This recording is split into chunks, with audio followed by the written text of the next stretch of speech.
Guys, welcome back. Welcome back to the cavern that is Patreon. We're deep in the caverns of Patreon, surrounding ourselves with the currently right now, the Conquistador tale and legend.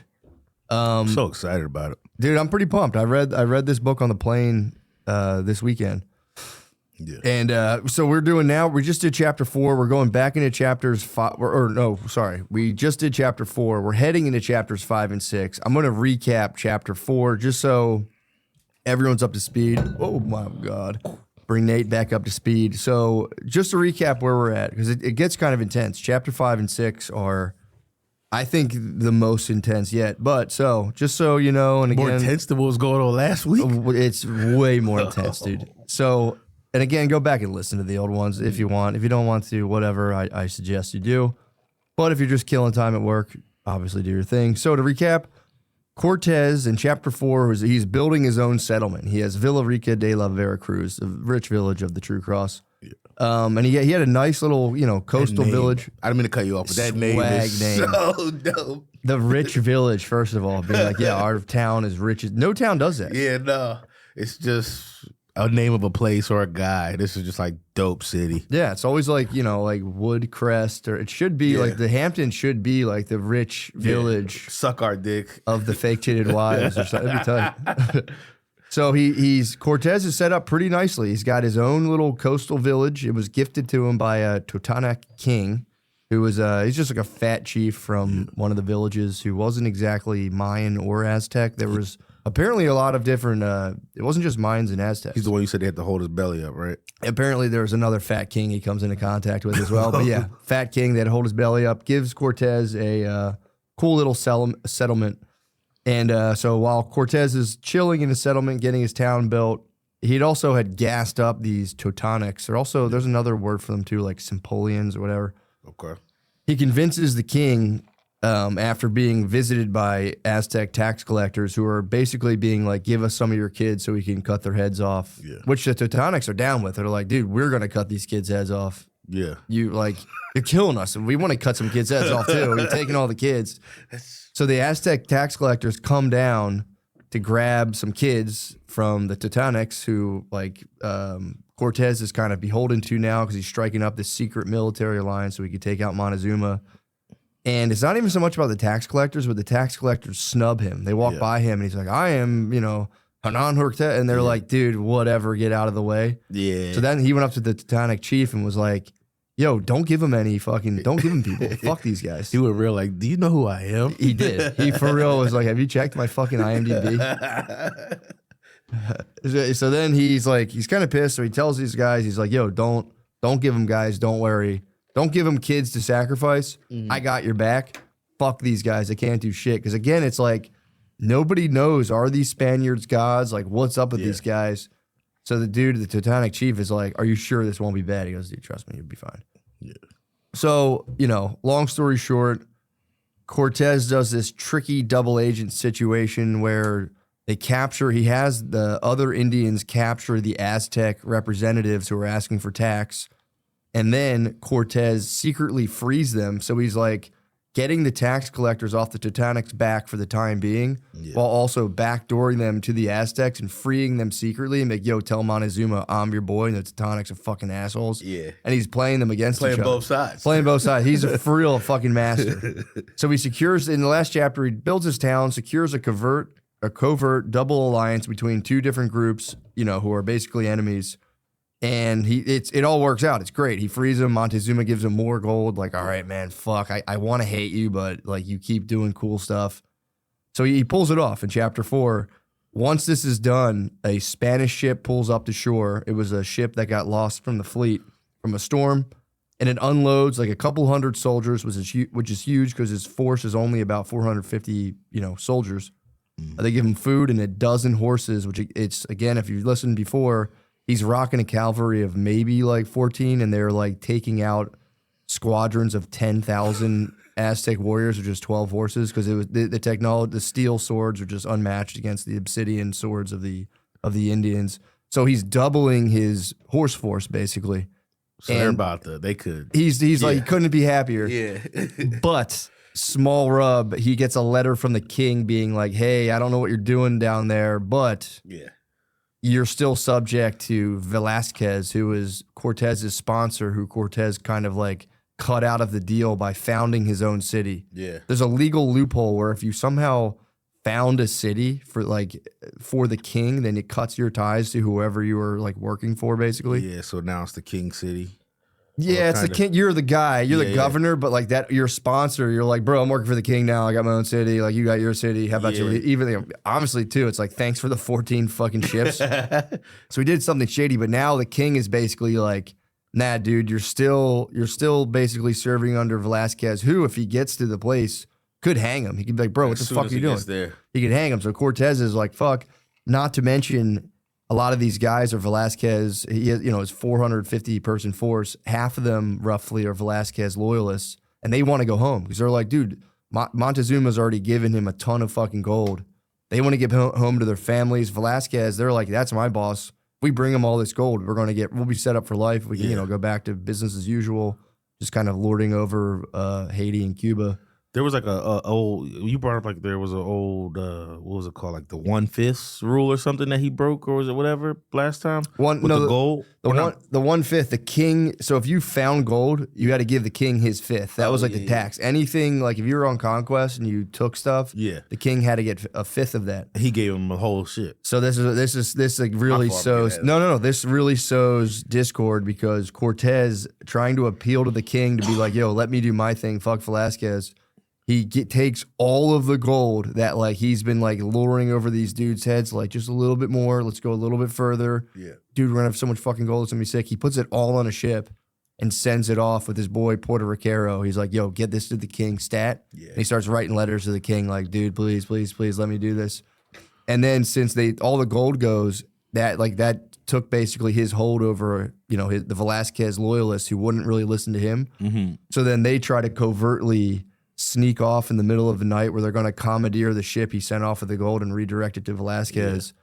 Cortez finds out, chops off a bunch of their toes, just like 12 of the dudes who conspired. Yeah. And then basically he scuttles the ships. He destroys all the ships and says, we're not going fucking anywhere. We're marching inland to conquer Montezuma and get all of the gold in this place. Now you guys have nowhere to go. You'll die. We're either going to die or get this motherfucking money. The toes cutting is such a funny toes cut. Well, he was supposed to cut their foot off, and he was like, "I'll cut your fucking toes." But he still needs every guy he can get. Yeah. So that was where we end with. That was the chapter 4 recap. Cortez, destroying the ships and telling the men they'll either conquer the entire land or die in the attempt. So now Cortez, all that out of the way, he's preparing for an inland march. Again, he's in the Yucatan Peninsula, southern Mexico, and he's hanging by the coast. He's an old salty dog, so he's hanging by the coast. But he's like, if I want to get to Tenochtitlan, which is where that's the Aztec, the capital of the whole Aztec Empire. Yeah. It's inland. It's basically modern day Mexico City. Does it say what that name means or City of Dreams? Yo, these guys. Bro, ask me whatever you want. Yo, these guys got the best town names. I know. It's a City of Dreams. Dude. Yeah. We'll get into its specific fortifications, but apparently it's a lot of these towns they've like seen already are unlike stuff they've ever seen in Europe. Yeah. But Tenochtitlan is we'll get into Cholula, which is the basically patron. It's like their patron saint, if you want to use that equivalent, would be Quetzalcoatl. Okay. And that Cholula is apparently like crazy how they're like stunned by Cholula. Yeah. People in Cholula like, bro, this place is bullshit compared to Tenochtitlan. Just to give you an idea. Oh, so it's like, all right, it's like seeing, I'm trying to think, just a dope city, Boston, and being like, you haven't seen New York yet. Exactly. Yeah, okay. Exactly. And if New York was like for real 50 times bigger than Boston with a guy who was like half god who was munching children. So Cortez prepping up for the inland march. He knows the voyage is going to be brutal because it's like he's talking to some of the chiefs and warriors from the village they're staying in, and he appeals to the fat chief for some warriors, some help, also some servant types. Nice word for them. And and he also, preparing for the inland kind of voyage, he has his carpenters build wheeled carts, like wheelbarrows basically, to transport bulkier items. And apparently according to the book, these were the first ever wheeled vehicles in Mesoamerica.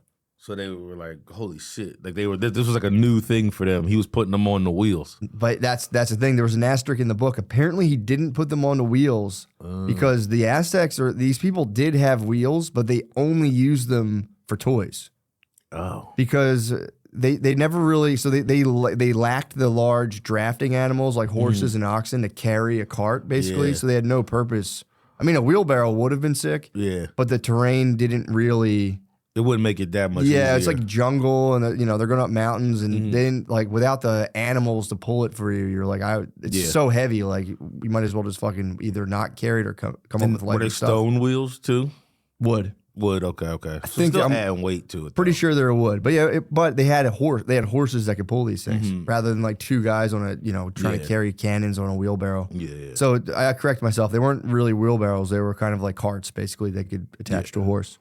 So, first wheeled vehicle, although, the author does include, they had wheels. Toy wheels. Okay. They didn't really, without the beast of burden, they're like, how could I like how specific the author's being, though. He digs in. Yeah. Well, he's got to be careful because people, if he big ups the Spaniards too much, people are going to be like, this is fucking this is Eurocentric, blah, blah, blah. So he kind of like, covers his bases, I've noticed in his footnotes. So they basically shore up the Villa Rica de la Veracruz, and because they're about to leave, so they just leave like there's 150 people who are like sick or like maybe got a little bit wounded in battle. Yeah. So they leave about I don't know how many were wounded, but they leave 150 back to defend the place, and they line the perimeters with cannons because they're too kind of heavy to carry all of them anyway. Yeah. So they put some cannons along the perimeter and just leave kind of some like, jacked up bros to get better. And then they leave some other people to kind of defend the town while also maintaining relationships with the Teutonic peoples. Like keep an eye on these guys. If these guys get funny, please send me word because I have a bunch of their warriors with me and I don't want them sending secret messages. Yeah. So Cortez sets off, now they're really making the journey. He sets off. He's got a 15-horse cavalry.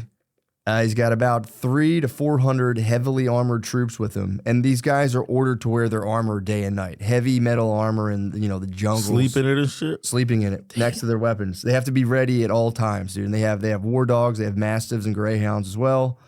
And it doesn't take long for them to figure out that you just can't wear heavy metal armor all day in the jungle. Yeah. They estimate that wearing that metal brings it radiates heat inside of it up to 200 degrees. So they were like walking through the jungle in basically like the hottest sauna. Yeah.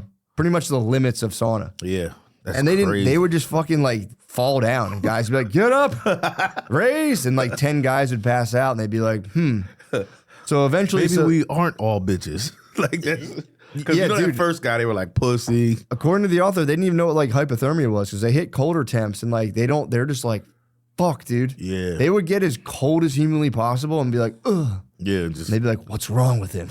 Like more dudes would start falling out and they'd be like, this isn't good. According to the book. So they switch it up. Cortez is like, all right, this is crazy. We can't walk around here like fucking robots. And they actually got the Teutonic warriors had like a heavy cotton armor. Yeah. Which was like way lighter and it wasn't as hot. So they switch it up. They put on the heavy cotton armor. And then Cortez, I guess this is like they just took off and dudes are like passing out from exhaustion. Yeah, and they're still trying to conquer a whole land. Dude, this is nothing. They're just getting started. This is like first day. Dudes are like hot, falling over. And he's just like, he gives them a speech about how like, dude, we're doing a holy crusade. And they're like, yeah, you're fucking right. So they all pumped up. So they move through the jungle. And this is kind of nuts because like, again, they've only kind of hung on the coast. So now they're going inland and they're moving through like wild fields of vanilla, of like cacao, and it's just like the aromas are apparently like unbelievable. There's birds, there's fucking jaguars and ocelots. So they're seeing shit they've never seen before through the jungle.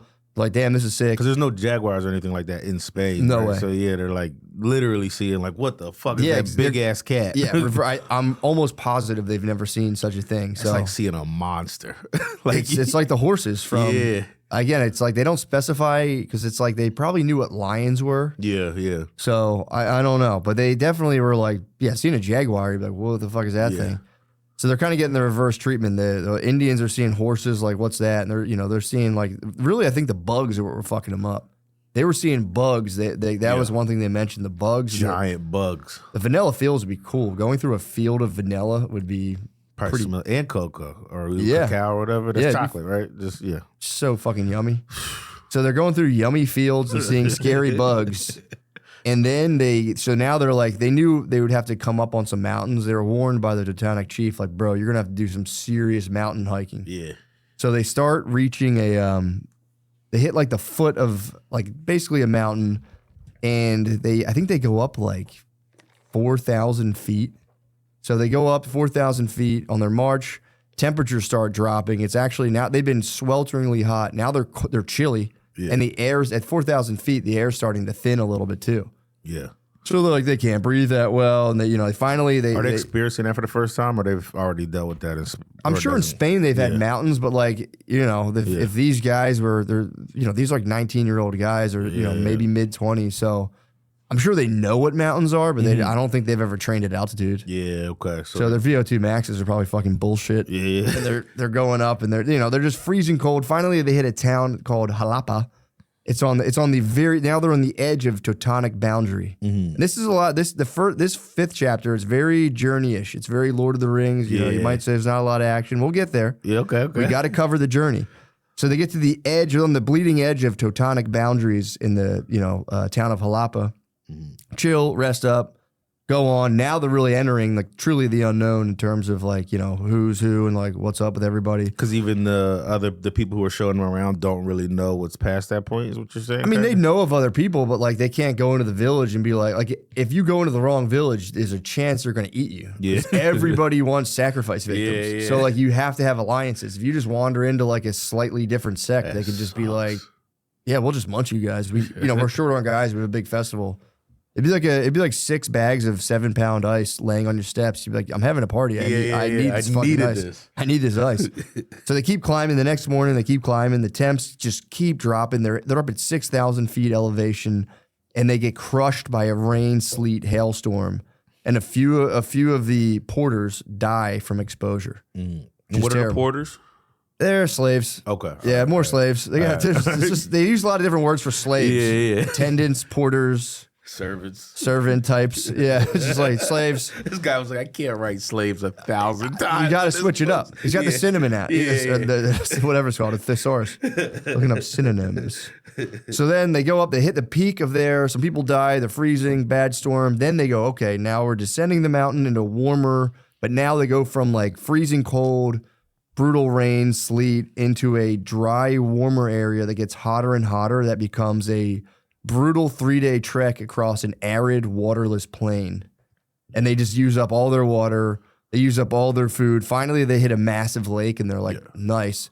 It's a salt lake. Oh. They go fucking crazy. They drink it anyway. They become thirstier. They become ravenous. Oh, yeah, they didn't know that yet then. I mean, I think they saw it, and they're just like, dude, 3 days without water, you're fucked up. My brother did 4 days, no water. Yeah, By 4 days, he was like, I was dying. I was double vision. I hope he doesn't ever do that again, but yeah, 3 days without. If you go 2 days, you can. I did 24 hours, and it's not really that hard. Yeah. 2, you start getting a little weird, and then it's like 3, but also marching all day. Yeah, you're sweating out whatever you. Dude, had you could die. It's hot. It's crazy. So they saw it, and I don't know if I'm sure they didn't know at first, but then other guys are probably like, "Fuck it, I'm drinking this shit." So now they're super fucked up. And eventually they push through, and Cortez and his men finally reach the town of Zocotlan. The pronunciation I'm going to butcher, but it's a town led by, this is another fat, enormous chief who, lucky for them, is sympathetic to their cause of attacking the Aztecs and treats them well, feeding them, giving them water, so they get to live another day. Problem is, at the center of this town, which again is pretty large and well organized, Cortez notices a large rack of skulls. Thousands of skulls just displayed in the center of the town, and there's just piles of thigh and arm bones. And Cortez is like, he's sitting there and he's talking to the chief, and they have like a translator.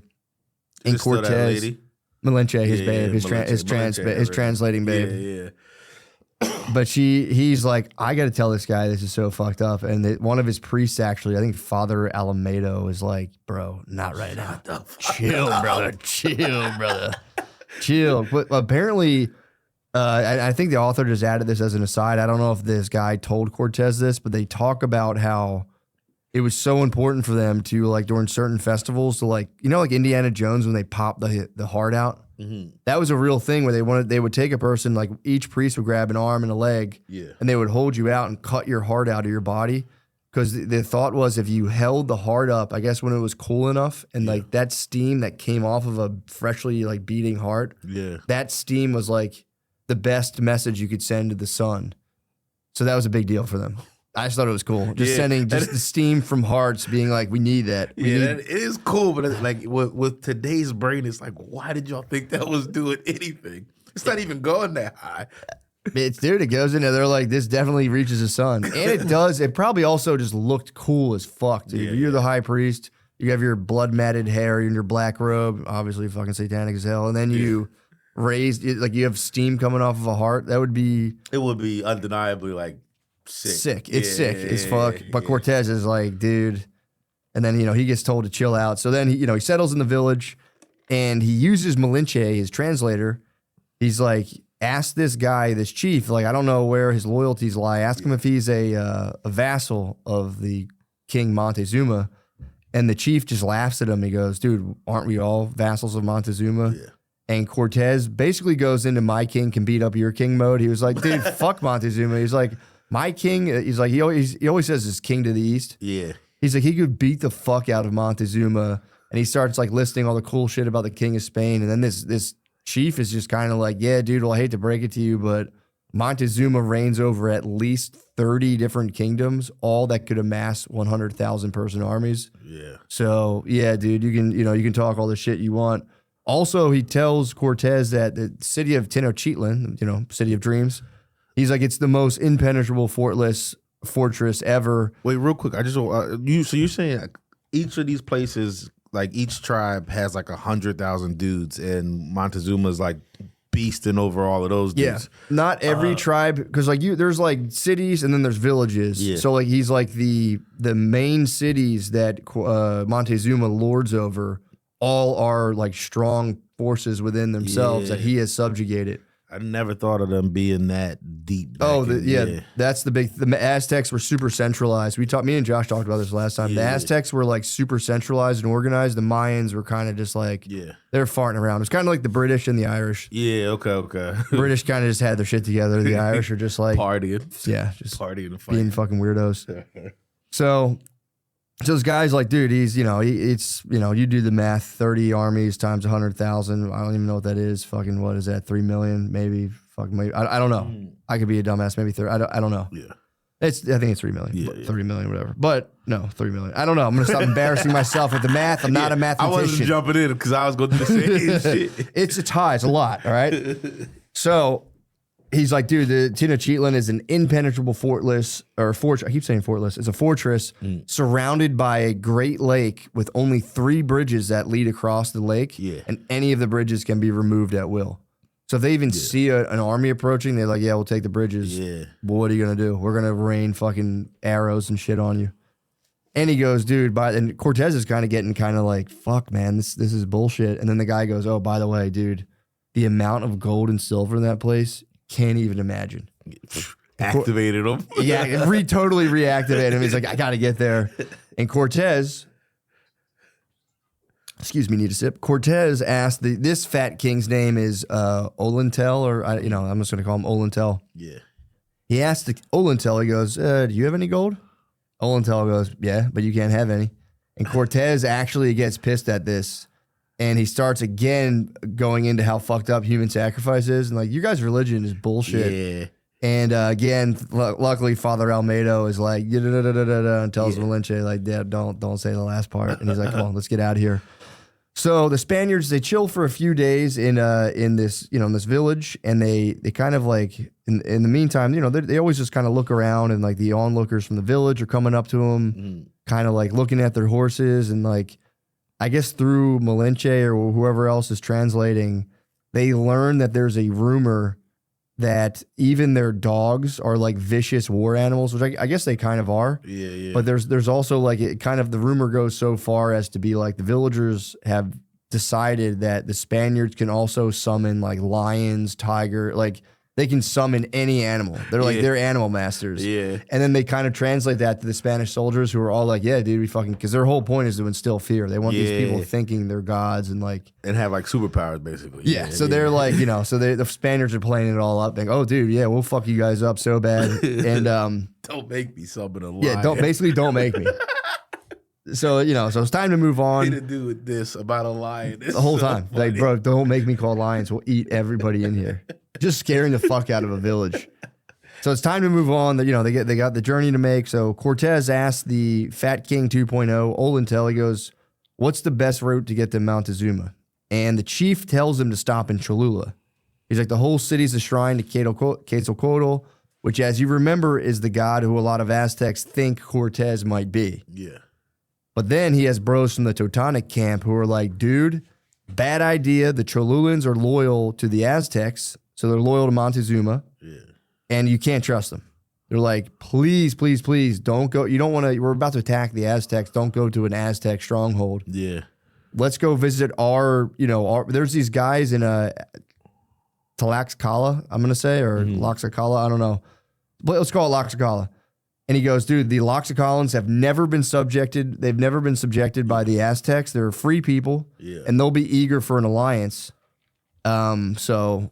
Let's just go there. Do not go to Cholula. Cortez is like, all right, good call, guys. Before they leave, the local chief, the Fat King 2.0, gives them some parting gifts. He gives them a few gold chains, a handful of babes to take along with them. Just hold on, just to make bread out of maize, which, you know, I'm pretty sure those babes caught strays for sure. Yeah. He gives them some babes, gold chains, which is like nice, and then a few lizards. Just what were the lizards? A couple lizards, dude. It does. I was reading this, being like, "Damn, this does make sense." These were reptile guys. Yeah. That's why they got smashed. Because that's all they had was reptiles. Dog and horse people versus reptile. No, just like the reptile guy in general. The reptile guy archetype. Oh, you mean like not a mover and shaker usually. No. He's a lazy lounger. He just chills and sunbathes with his lizard. Exactly. Gives away his. The funniest thing is them like leaving with gold chains. Some babes, then being like, fuck into these lizards. Throwing them. They had to eat them, right? Can't you eat lizards? They probably munched them, yeah. Yeah, you had to munch the lizards. They probably munched lizards. So, you know, okay. So it's time to go on. Cortez and his bros head off. They have their bust down gold chain, babes, lizards, towards Laxacaca or Talaca. I missed. That was a mistyping, but it was Laxacala. That's it. So they're on their way to Laxacala and they stop, and I'm really hoping that T is silent. I'm going off of my, you know. Yeah, the guess, the Eastern guess. I know there's J's are silent. I think there's. I was just in Cancun. I think the T's are silent, but I think the X's are like Z's, maybe. But whatever. Who cares? Pronunciation doesn't matter. All these villages are dead. So, which I'm sorry, but. So they stop on the way there. There's a small Aztec outpost on the way to Tlaxcala. So they chill in the Aztec outpost where there are some emissaries, and Cortez kind of busted up with them, tells them what they're up to, and then he sends some of his Teutonic messengers from that fat chief gave him some warriors. So he goes, "Yo, run ahead, let the Tlaxcalans know that we're coming, know what our intentions are." And, just tell them to prepare themselves. We're on our way. I don't want to I don't want to scare them. Yeah. But the Tlaxcalans had their own spies out on the roads, which this Aztec outpost was kind of like a spy network for Montezuma. The Tlaxcalans had their own spies out on the roads, and they saw that the Spaniards were posted up with the Aztecs at this little outpost, and they were like, what the fuck are these guys doing? Saw the emissaries break off of their camp, headed towards them. Yeah. And they were like, oh, fuck this. This is these guys are trapping us. They're, this is an Aztec trap.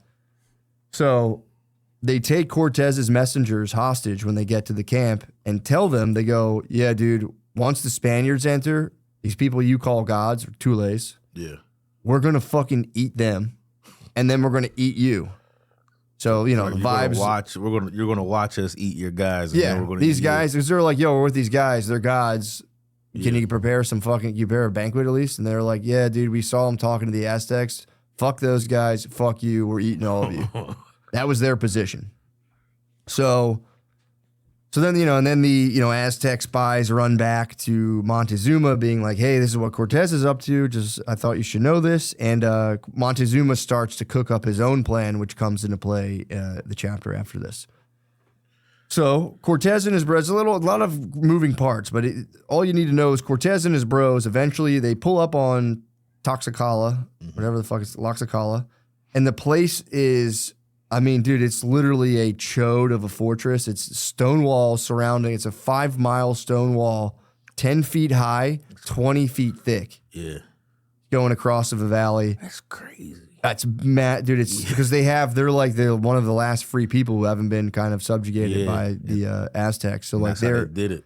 That's how they've paid a heavy price for constant warfare with Montezuma's people, because they're in a fucked position because they have their freedom, but they're so blocked from so much trade because they're blockaded that they can't get a lot of stuff, and it's like pissing them off. But at least they don't got to give away what they have. Their people too. It's really people. They don't have to give away people to them. They're like, fuck you guys, and cut their heads off for sacrifices. Yeah, it's kind of bitch. Like if you should be the one doing it. If people are taking people from you to munch, then you got to think like, when I munch, does it even matter? Yeah. So I'm just a bitch in this fucking chain.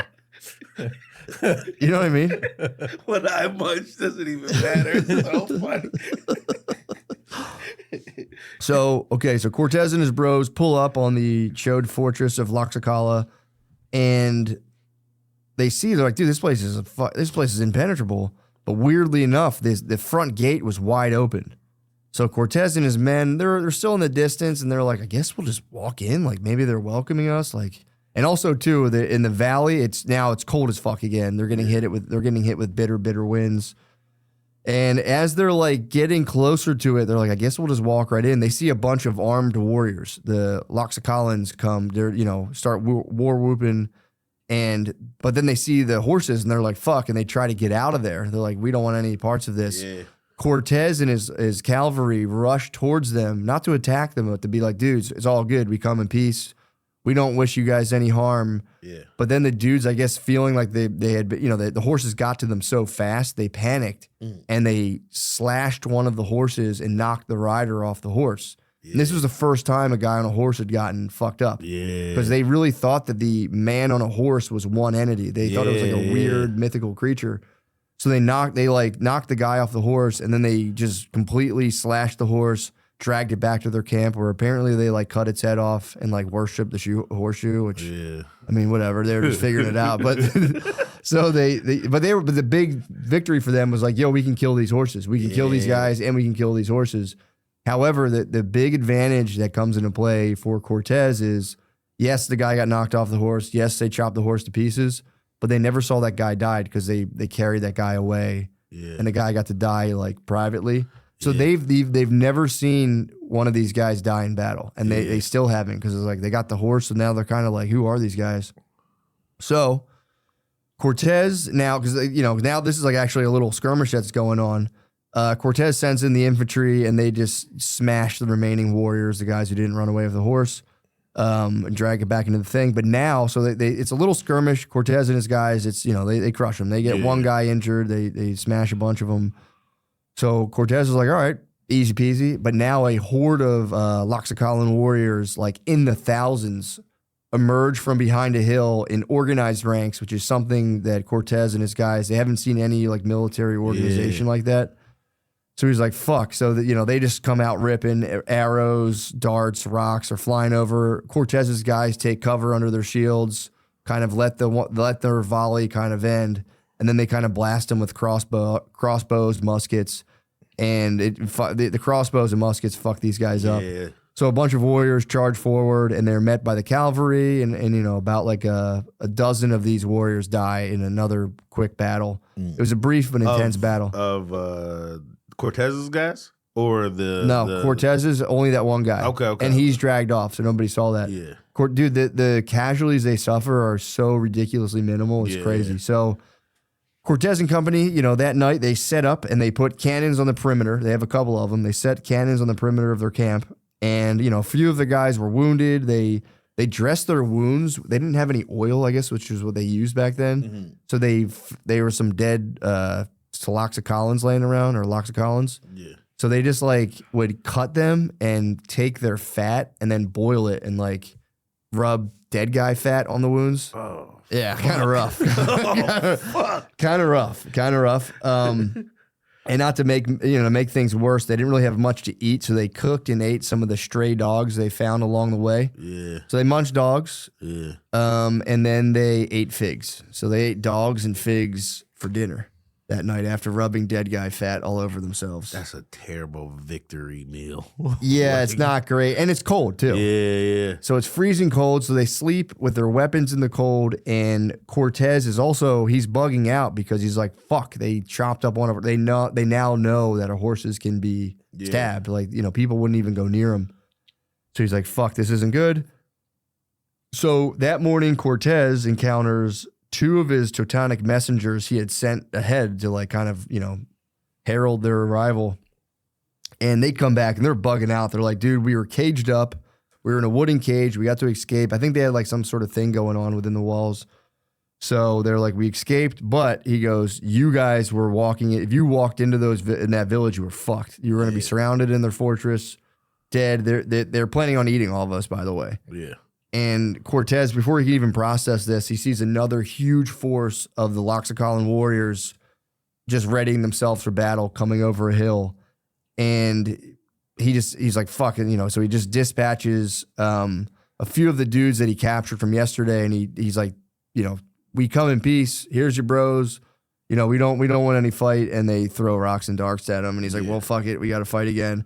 So he rallies his troops, and I believe now. I think the next day it's actually 40,000. So it's another few thousand guys come at him. Yeah. Tells the troops, do not break formation no matter what. On our side we have basically better military organization and superior technology. So don't break formation. That's the only thing that can fuck us up. If you guys get isolated, you're gonna get killed because it's gonna be literally like 200 to 1. Yeah. But if you stay in a tight little box, we can kind of repel them.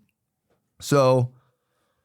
First attack goes well, they knock him, they fuck him up again, slays a bunch of their enemies. No real, whatchamacallit, he doesn't have any real wounds or, mortalities on his side. Or casualties is the word I was looking for. So pumped on success.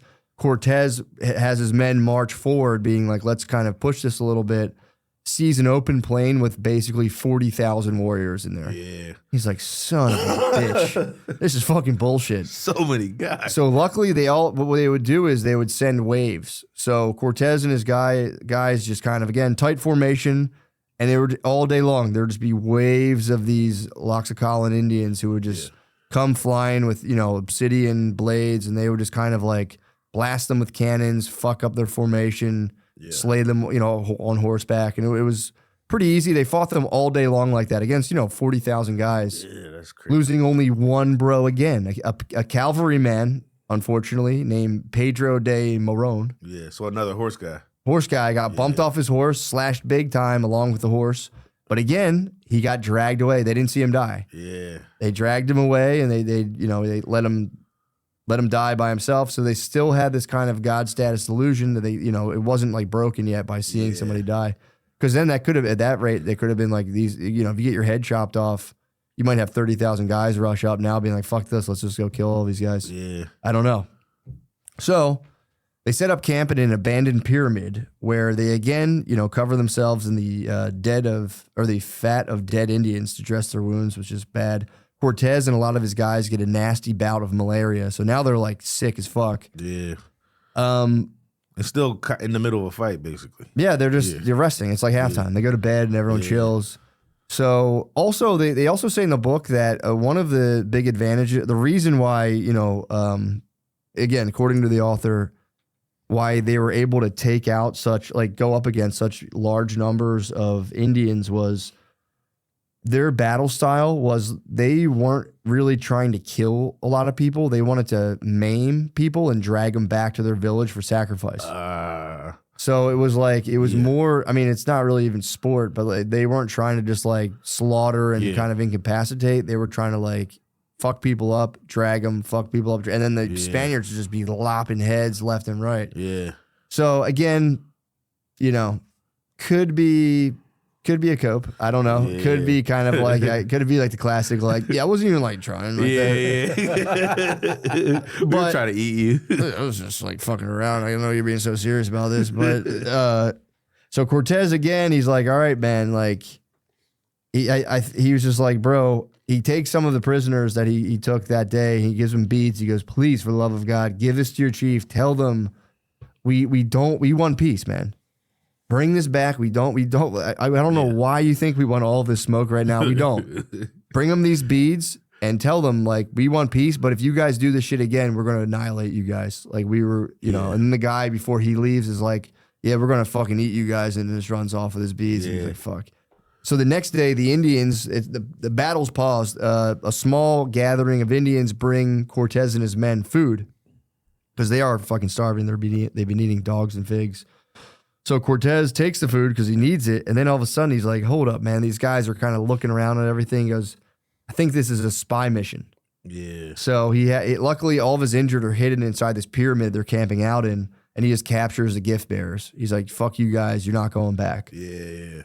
So the next morning, they have another battle. This time, it's led by an even larger force, led by Zikotenga the Younger. So there's two main chiefs. There's Zikotenga the Younger, and there's Zikotenga the Elder. Okay. Big bro, little bro.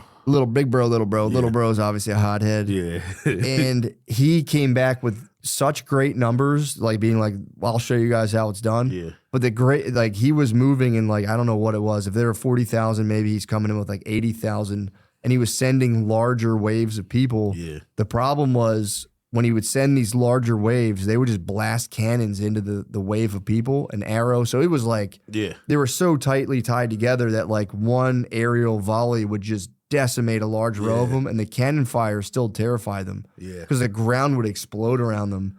So then they would like start to shriek and run away, but there were so many of them, they'd start stampeding each other. Yeah. So, you know, Zikotenga the Younger, good thinking on his part, but it kind of backfired due to just, you know, cannons. And then during all this, there would just be waves of cavalrymen coming through the disorder, just fucking slamming people with swords. So the casualties this day were soaring for the Loxacalan Indians. And they probably went in there thinking that was like, this is the one. This is the one. We got Zikotenga the Younger, who's, you know, apparently like Mr. fucking Warrior. Yeah. And he, being a bit of a hothead, just kept sending wave after wave after wave, and it's just all day long, high casualties. They got fucked up, man. Not good. So they camp again that night. It's the third night now, and they're fucking cold. They're hungry. They're like, dude, this is fucking bullshit. Why did we listen to we should have went to Cholula. Yeah. Never listening to Totanic guys ever again. Yeah. What the fuck were they thinking? Oh, yeah, I forgot they got told they to could have went there. to Cholula. Yeah, could have went to Cholula, but they go here. So, you know, is Cholula the spot? Who knows? Maybe we'll see. So they're chilling there, and again, only one more Spaniard was lost in battle who got dragged away privately, died in peace. God's status is preserved. So they just lost one a day. One a day. They'd lose one guy a day. One guy would just like fall off his horse, and they'd be like, "You fucking idiot." So, you know, so they rest in the bitter cold, and they're like, "Dude, I don't know how much, you know, we can take." And this is kind of like works out to their advantage. While they're sleeping or just laying there resting, a council of Indian wizards and shamans convened. Yeah. They're going, we're going to get to the root of who these guys are. Wizards is so funny. Wizards are so funny. So a council of wizards and shamans meet. A couple of Merlins come, and they probably do some rituals, start doing some prayer, and they're like, all right, we figured it out. These Spaniards, they're not gods.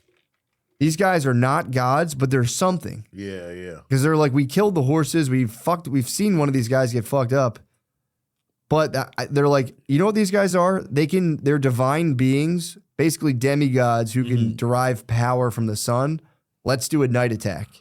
That way they'll be powerless. We'll fuck them up once and for all. And they're like, oh, yeah, totally. Sounds good. So presented that idea, everybody going, makes sense. So funny. Oh, yeah. Sun Warriors. Duh. So, yeah, they decide they're Sun Warriors. So that night, Cortez had his sentries set up, you know, on like little outposts. And one of his sentries spots a bunch of weird movements from the enemy camp at nighttime. Yeah. So Cortez quietly rouses the troops, and they're like, we're being ambushed. It's a night ambush, these fucking bastards.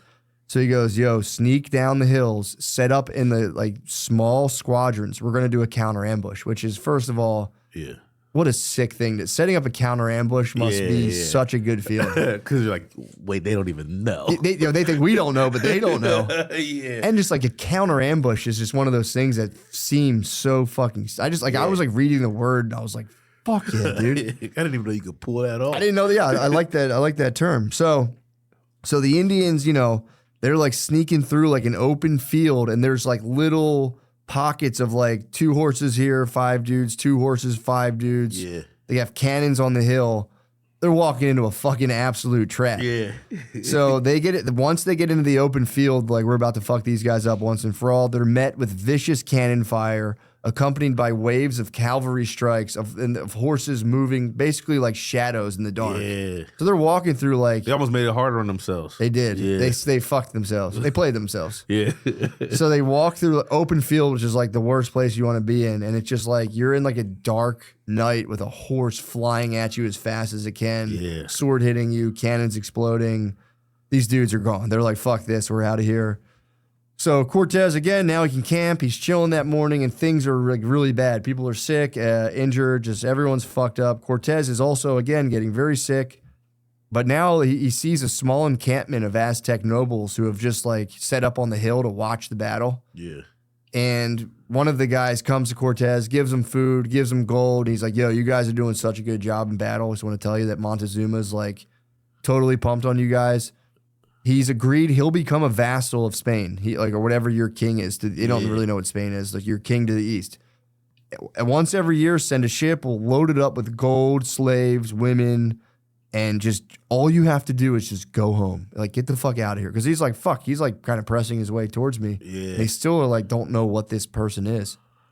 So Cortez takes the food and the small sum of gold, obviously, and is like, yeah, dude, no dice. Like I gotta meet Montezuma. Like and his whole thing is like, if it were up to me, I'd leave, obviously, but my king is so fucking powerful and scary. He's gonna kill me if I go back. Yeah. So like, I have no other choice.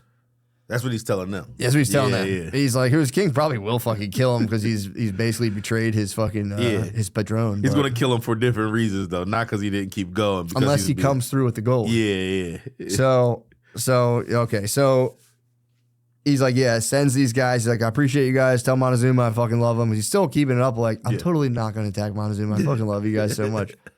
So a few days later, the Loxacalan Indians come again with more food and gifts. They're like, yo, dude, for real, our bad. Our bad. Well, hold on. But then Malinche, translator babe, is like, yo, I saw these guys looking around the perimeter of the camp. They're assessing troops, assessing conditions, weaponry. Cortez is like, dude, I'm sick of these guys fucking spying on me. Yeah. He chops the messenger's thumbs off, sends them back to their chief, and lets them know, like, last chance, submit now or be destroyed. Next day, Xicotenga the Younger, the hothead, comes up himself, more food and gifts, and tells them, he goes, guys, no more tricks, no more games. So sorry. Like, we just hate the Aztecs so much, and we really thought you might be the Aztecs. Like, they fucked with us so hard. We have to be careful. Yeah. So you guys, like, he's like, I'm pissed I didn't beat you guys, obviously, because I'm a great warrior, but like, man, you guys are great out there. Yeah. Come on in, let's fucking chill. Because then Cortez tells him, like, no, dude, we're trying to fuck the Aztec. We hate the Aztecs. Yeah. So he's like, enemy of my enemy is my friend. So he's like, yo, Xicotenga, my older brother basically said, you guys can camp here as long as you need. We'll get you guys rested up, recuperated. Only condition is you got to let us come with you when you go to fuck up Montezuma. And Cortez is like, yeah, obviously, dude. Yeah. Please, for the love of God, I would love nothing more. So now we're into chapter 6. So Cortez and his bros rest up. They rest up. So that was for real. I don't want to jump ahead. I'm gonna just listen. What do you mean? So when they came up, that was it. I wasn't sure if that was a trap or not. Like him coming up, they were at that point. They were like, enough. They suffered heavy casualties, and they could never really assess the bad condition of the Spaniards. Yeah. So they thought these guys were just chilling. Whereas if they had like really got a good glimpse on them, they're like, yo, these guys are done. Yeah. If we just keep doing this, they're fried. But the wizards were spooking everybody. So Cortez and his squadron, they rest for 3 weeks in Loxacala, and they're given. So they don't have any gold because this place, they're like, we'd love to give you gold, but fucking Montezuma's a dickhead and he has a blockade on us. So he gives them a bunch of babes, food, And they're like the honored guests all weekend. They get welcome when they walk in. They're welcomed with like flowers. People are cheering for them. Like, you guys it's really weird. Like, you guys fucking rule.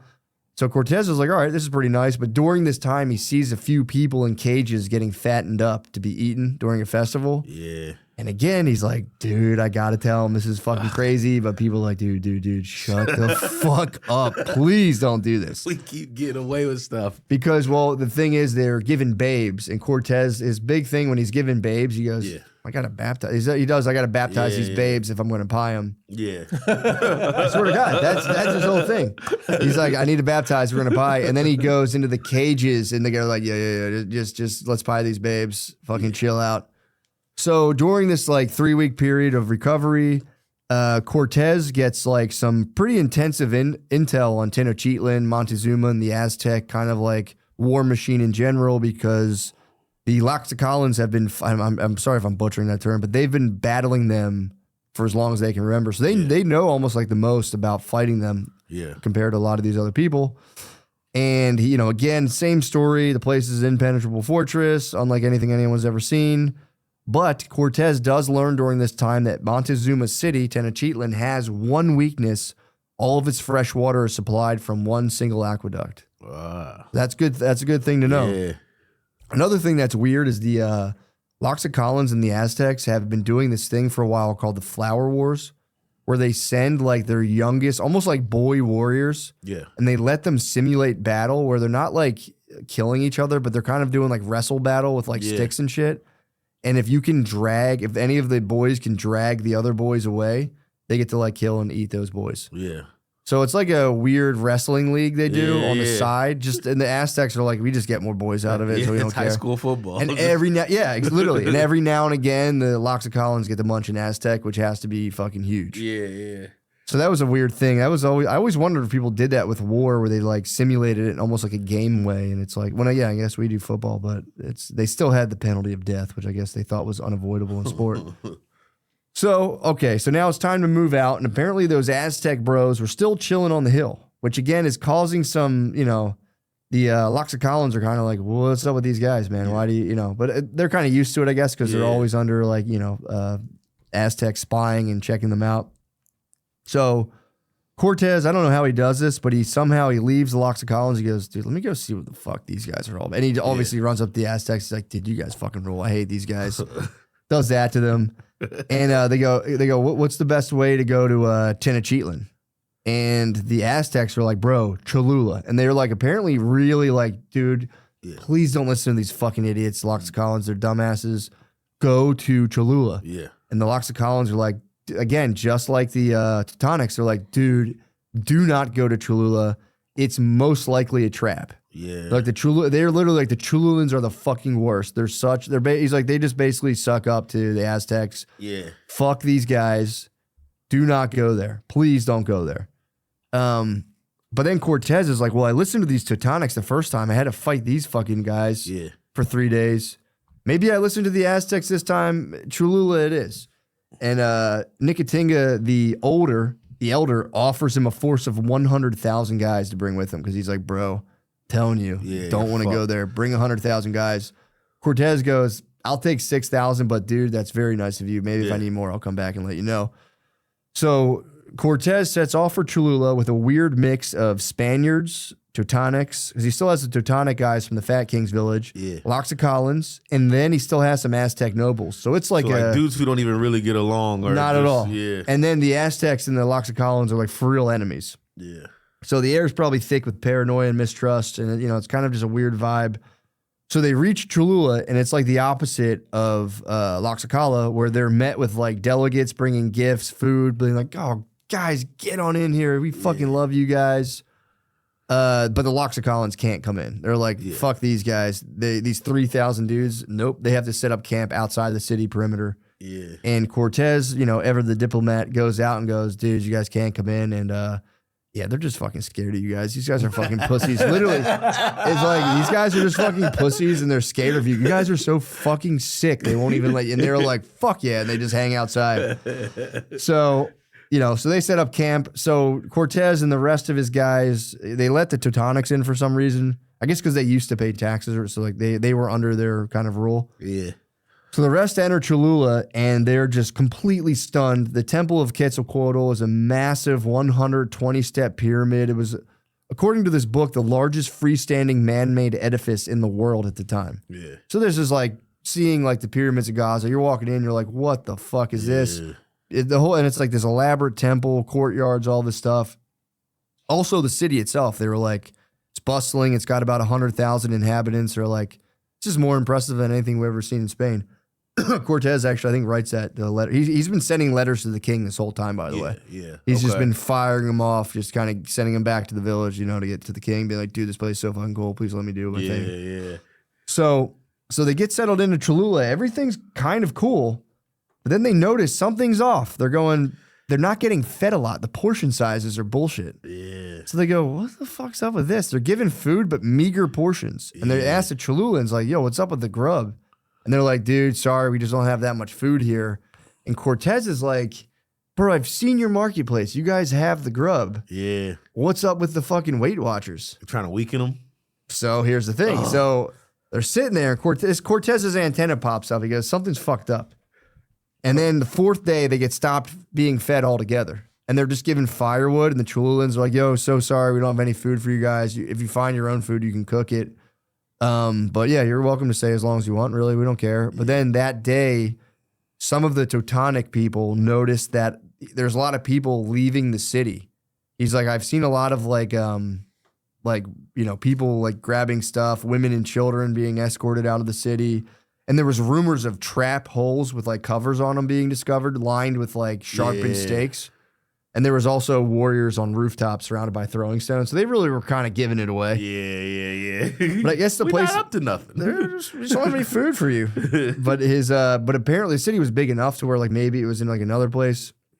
So Cortez is sitting there being like, what are these guys up to? Apparently in the meantime, Montezuma, he's gotten news of the battle of the Loxicalans. So he was like, fuck, dude, they were able to subjugate these guys and I wasn't. So he's kind of like, the fuck is going on here? Yeah. Spends a week in intense meditation, and he eventually is like, okay, I figured it out. And he basically is behind this whole thing in Cholula. So the plan, according to Montezuma, he's put the Cholulans under basically order to stop the food, lead them out along this like one path, which he's like lined with, traps and ditches and stuff. And under his orders, there's a massive Cholulan force hanging outside of the city gates, pretty much, most of it like miles down the road, waiting to just fuck them up and, basically kill all the Indians and then take the Spaniards so that they can be his prisoner. Cause I guess he wants to like sacrifice them or whatever. Yeah. So, Montezuma sets this plan in play that Cortez is kind of picking up on. And so now, this is the thing that kicks it off. And people debate if this is true or not. This was in the book. But I'll just tell you the story because I'll tell you what happens and I'll tell you what they say. Okay. So according to Spanish sources, this is why the author is kind of like tiptoeing a little bit because he's like, this could have been just Cortez going nuts. Yeah. But, Cortez has been seeking peace this whole time. So I think it's probably true in my opinion, but I don't fucking know. So Cortez's babe, Malinche, has been just kind of kicking around town during this test, 3-4 days. And she's actually from royalty herself. She got like her kingdom fell and she got sold into slavery or whatever. But she she can kind of like work her way around like a royal courtyard. Yeah. So she kind of cozies up with the wife of one of the Cholulan nobles who was like a captain of the army. He was like a very high-ranking military guy. And Malinche's been chilling with his wife the whole time because it's all like under the false pretense that like they, everyone's friends here. Yeah. But the wife, according to, Spanish sources, the wife of the Cholulan army captain had a moment of weakness and she was like, Malinche, I like you. Stay with us. Go get your shit and get out of here. It's about to go down. I can marry you to one of my husband's brothers. You can live with us. Yeah. Shit's about to get very fucked up and kind of tells her like kind of the plan. Yeah. Malinche's a bit of a slickster, just like Cortez. He's like, oh my God, thank you so much. I'm definitely going to do that. Let me grab some of my stuff. I'll be right back. Yeah.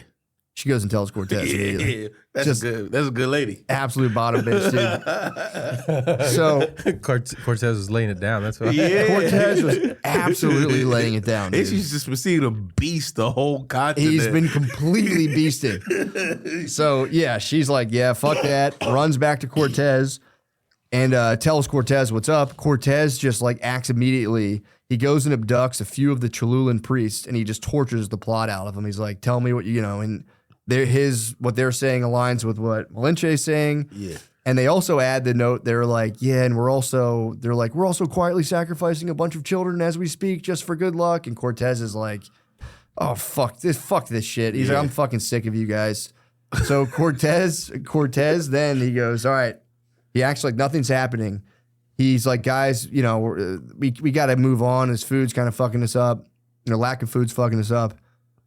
We're gonna leave tomorrow. Before we go, like, can we just all assemble in the courtyard? I want to get all the nobles of Cholula together. Yeah. I just want to say thanks, guys. Can we meet in the Temple of Quetzalcoatl in the courtyard and just let me express my gratitude and honor you guys with like gifts and stuff?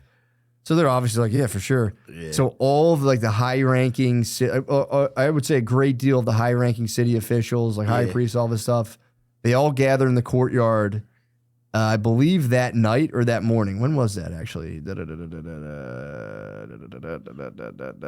Yes, it was that night. He's like, we're going to leave in the morning.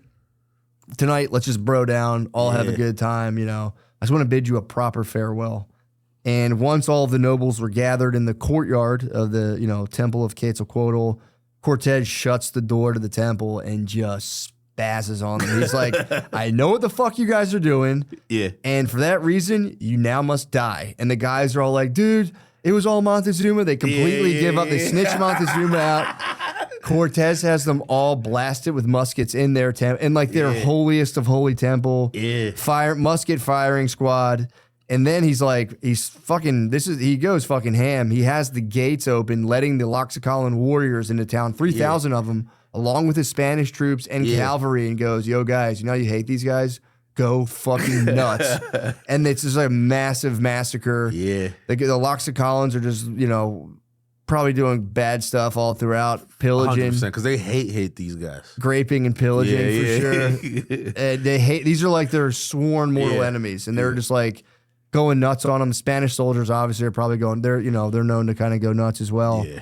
And even like, unfortunately, it was even like women and children were trying to get out, trampled by horses. It was a bad, bad night. Yeah. A few of the high priests did make it safely to the tops of pyramids and temples where they would like throw little rocks, but most of them got shot with arrows, and a lot of them ended up jumping off to their deaths and killing themselves. Yeah. So during this time, Cortez, the dust kind of settles. Cortez orders the massive temple to Quetzalcoatl to be set ablaze and basically destroyed, just top to bottom. And also he tells his men and the Loxacalans to chill out and just like, all right, enough. These guys get the point, like chill out. He also, during this time, found some of the caged children who were going to be sacrificed. Yeah. Freeze them. Nice. Kind of chill. And after, raping and pillaging the entire town. And then Cortez, so there were some remaining like high priests and city officials, and they were like, hey guys, what's up? And they were like, dude, we'll do anything. And he was like, this idol worship's done. Convert all these things to Catholic churches. Fuck this shit. And they immediately were like, yeah, for sure. And I think Cortez hits him with like, do you now see why my God's better? And they had to be like, yeah, dude, I can't. Undeniably. You won. So been doing this crazy out here. Now, here's the funniest part. The whole time during this, those Aztec emissaries who had come, they watched the whole thing. So they were like, fuck. So Cortez links up with them and he goes, bro, can you believe these fucking Cholulans? Again, he's still keeping it going. Yeah. He's like, dude, they're saying you guys set this all up, but I know that's not true. And they're like, yeah, for sure. But it was them who's... For sure. And Cortez knew this, but he goes, bro, I can't believe they would blame Montezuma. I fucking love that guy. And he's like, how about you guys head back, tell him what happened. I'll fucking clean it up over here. I'll be there. We'll make our way there. Yeah. So now, like, through this, he sent, like, villagers off. He sent the Aztec people. So now they'd stomp through villages. And in his head, he was like, oh, they're going to tell them, like, that terrified, that like massacre basically cleared the way from any village from there to Tenochtitlan, safe passage. Because they were like, we don't want to know. It's like these guys just massacred the entire village with ease. Yeah. So they were like, so now he's like, okay, we can go through anywhere. No one's gonna fuck with us, and we're going to Tenochtitlan. So finally, word is carried to Montezuma himself, who is like, now he's completely confused. He's like, I thought he might be Quetzalcoatl, but why would Quetzalcoatl destroy his own temple? Yeah. Like, doesn't make sense. So him and his bros are like, is this a demon of darkness? Is this a god of war? They don't know what's going on. But so they convene for a few days, and, you know, weirdly enough, after just like, you know, maybe a week after the massacre, the village totally back to normal. It's just under Spanish rule now, and it's just, you know, kind of bustling, just doing its thing. Yeah.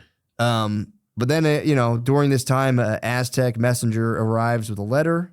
It's an official invitation to sit with Montezuma. Finally, Cortez has proved himself worthy, and I guess Montezuma's like taking him as a real threat. Yeah. He can sit with Montezuma now. So now they got the invitation, and that's the end of chapter 6. I don't trust it. I know, dude. I know. Damn, I didn't mean to take off my headphones that fast, but it was like, damn, that's a good story. I know. Holy God damn. shit. Perfect timing, too. I got to do a 2 o'clock Zoom.